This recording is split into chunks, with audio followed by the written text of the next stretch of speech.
We all know that confirmation bias is a tendency to justify one's existing beliefs and expectations. Those who have pinned their faith on ghosts, for example, are more likely to consider this an image of a genuine spirit and not merely a spooky prank. An opposite issue is consternation bias, in which one's perception is clouded by dismay over something unexpected. Shocked by the sight of a coffin, for example, one is prone to overlook the departed souls. Indeed, daily life is fraught with tricks of the eye. As with the classic optical illusions, we're ever challenged to discern whether it's a duck or a rabbit, which figure is taller, is it a vase or two faces, how many cats are in the pipe, whether the tree is in the background or actually in the cart, and whether its face reveals an ancient spirit possession, whether an old village wears the face of its founders, and perhaps most importantly, whether the nanny is merely carrying a baby on her shoulders or whether she is actually in fact puerile. Speaking of optical illusions, the soothsayers of old promised that if one looks at a spiral for several seconds, the very next image one sees will go wonky, a word of unknown origin. Let's see if that unconventional wisdom is true. Is it working? Is it still working?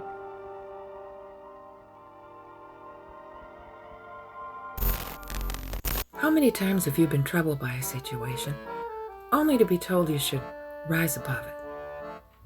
If you're like most of us, that's happened so often you've been conditioned to tell yourself the same thing. And it is good advice. But what if there was a way to make it better? What if there was a way to take it literally? Impossible, you say? Not for graduates of the Up and Atom Levitation Academy.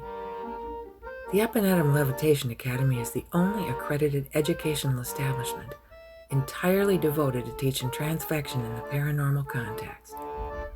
Learn how to levitate while you're meditating, ambulating, or just have a mind to attain elevation. Need a guaranteed icebreaker for social gatherings or a preternatural aptitude to help you stand out when you're applying for a new job? Nothing makes an impression like hovering above the crowd. Visit Up and Atom Levitation Academy today to enroll in a free seminar and find out what you've been missing being stuck on the ground. Gravity is optional at the Up and Atom Levitation Academy.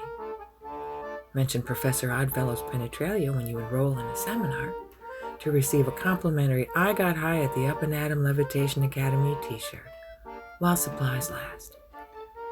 The Up and Atom Levitation Academy. We'll lift your spirits, and the rest of you along with them. I've crafted many puppets of many estrangers, but not with the drapery I saved for you. Estranger mind, let's now make up for all lost time. For every spell I spake, I'll guide you to. That uncanny sense of strangeness or eeriness. When familiar things look hauntingly peculiar and foreign, as if from some sort of parallel universe. An old bibelot we used to love no longer has any charm. Little details seem oddly out of joint. The big question is, what if existence itself has become uncanny? The philosopher Martin Heidegger suggests that we don't merely feel uncanny, but are uncanny ourselves. That's tricky to prove, because any investigation of uncanniness is itself an uncanny experience, riddled with uncertainty and ambiguity. It's as if any study of the uncanny instantly invalidates itself, just as one can't make sense out of nonsense without destroying it. Perhaps the only possible way to address the uncanny is to let the strangeness play itself out, to allow the meanings to shift and become unfamiliar, to actually display or perform uncanniness ourselves. Heidegger proposes that it is through uncanny anxiety in the face of a seemingly inauthentic world that one's genuine self comes into existence. That's because when we detach from things and from others, we can begin to think freely for ourselves as if having slipped into a similar, yet oddly foreign, parallel universe. We can face the alien and uncanny things around us instead of recoiling and thus feeling even more isolated. And thus we can make a new start.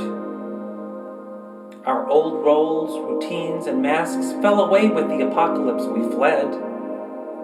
Now we can identify the unimportant details and superficial distractions, all those little things that appear to be in flux, and we can focus on what's lasting and truly our own.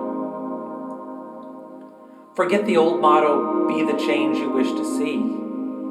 Instead, free the strange you wish to flee. Take the weird back to its original Anglo-Saxon spelling, W-Y-R-D, meaning the power to control personal destiny by spinning into being. Sure, you've been dealt from a fresh deck of cards, but a fresh deck hasn't been stacked, and that's to your advantage.